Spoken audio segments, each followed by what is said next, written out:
You and I are like the true definition of internet friends. I posted a video into a Facebook group, and out of the thousands of people in there, it seemed like you and I connected immediately. Like exactly 1 year later, I come out to Denver to meet you, and I get a haircut, and it was masterful. Thanks, man. Glad you liked it. It was great. Actually, I got a lot of compliments when I came home. There you go. There you go. At the time, you didn't even have your own location yet, but you showed me that you just secured the lease, and you showed me where it was. Yeah. And then that leads me right into where I want to take this, which is you've done so much with your brand and your offerings in just a few years that I've known you. Now I find that there's like this entire other side of working with your hands that you do. So I need the full story. Take it back as far as you need to and tell me all about the entrepreneurial phases you've battled through to bring you to where you are now with like a killer shop and like launching a contracting company. Yeah, I mean, so I read a lot, man.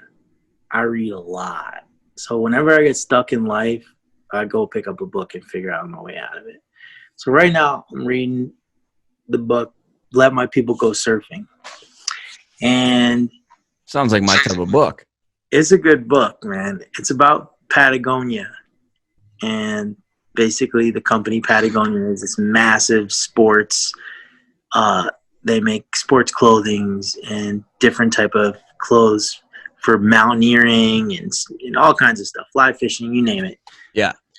And it's a book about them, but basically they started out and they were like, these guys were like outcasts of society, man. The guy started fucking making, they wanted to climb mountains, and there wasn't enough. They didn't have the right equipment to climb. So this fool goes out and buys a friggin' anvil and a black iron smith tools, and like he like starts like black iron, like smithing all of his own. Yes, iron smithing all of his own tools so that he can climb these massive mountains.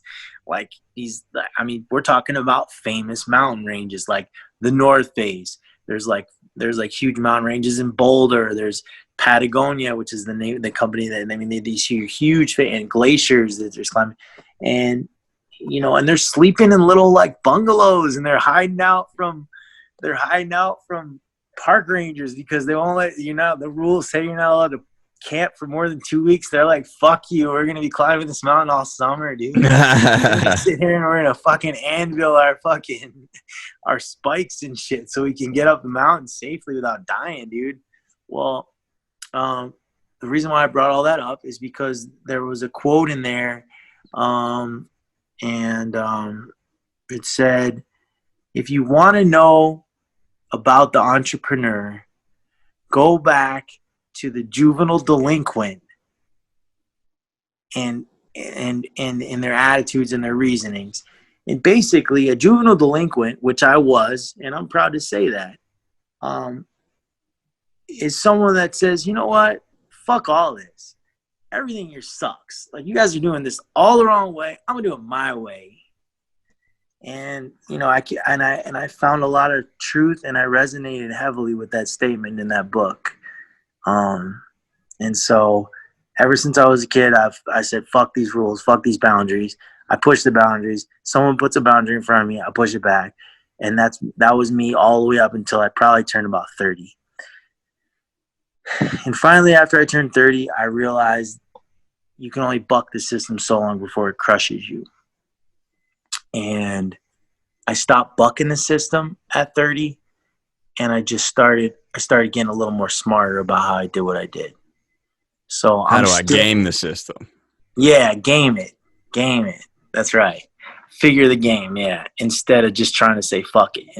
But it was all those years of me bucking the system and doing whatever the fuck. I'm gonna make this clear. I didn't go out in the world and hurt people and shit. Like, I wasn't like criminal, like, shoot.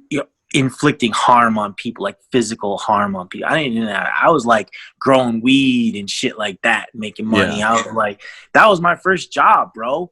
Growing weed. I would sell weed out of my basement window. People would come and knock on my window at all hours of the night, dude. And I would fucking hand them baggies of weed out and shit. Like, you know, like that's my entrepreneurial spirit, you know. There's like people wanted this and I had that and people wanted it. And so I fucking made a little market and I supply and demand and I hooked them up and I made money, you know. And again, coming from a history with the family, not a lot of people around, not parenting, no, you know, no money. The cabinets are empty. You know what I'm saying? Like, we had to eat food. I had to sell drugs to get money to buy food, and I had to fucking steal clothes to put clothes on my back. You know, my brother took me at a very young age, bro. I was like fucking 12, dude. And my brother took me to the mall and showed me how to steal, man. And, you know, he showed me, he's like, look, you put it on your arm, you walk this way, you go into the change room, you do this. And he taught me how to steal fucking clothes, man. And we had the freshest clothes, I'll tell you that. So, I mean, and I just want to be clear that there wasn't a malicious intent here. I wasn't like saying, oh, I'm going to fuck people over. It was more like, I don't have anything. I don't have a warm weather jacket. Joey's got the fucking brand new Columbia and Jordan's freezing his ass off at the bus stop. You know, or Joey's got the fresh Nikes and Jordan's got the fucking holes in his shoes. You know what I'm saying? So Jordan said, fuck it, and I had to figure out how to do it. And that instilled in me at a young age how to get shit done myself.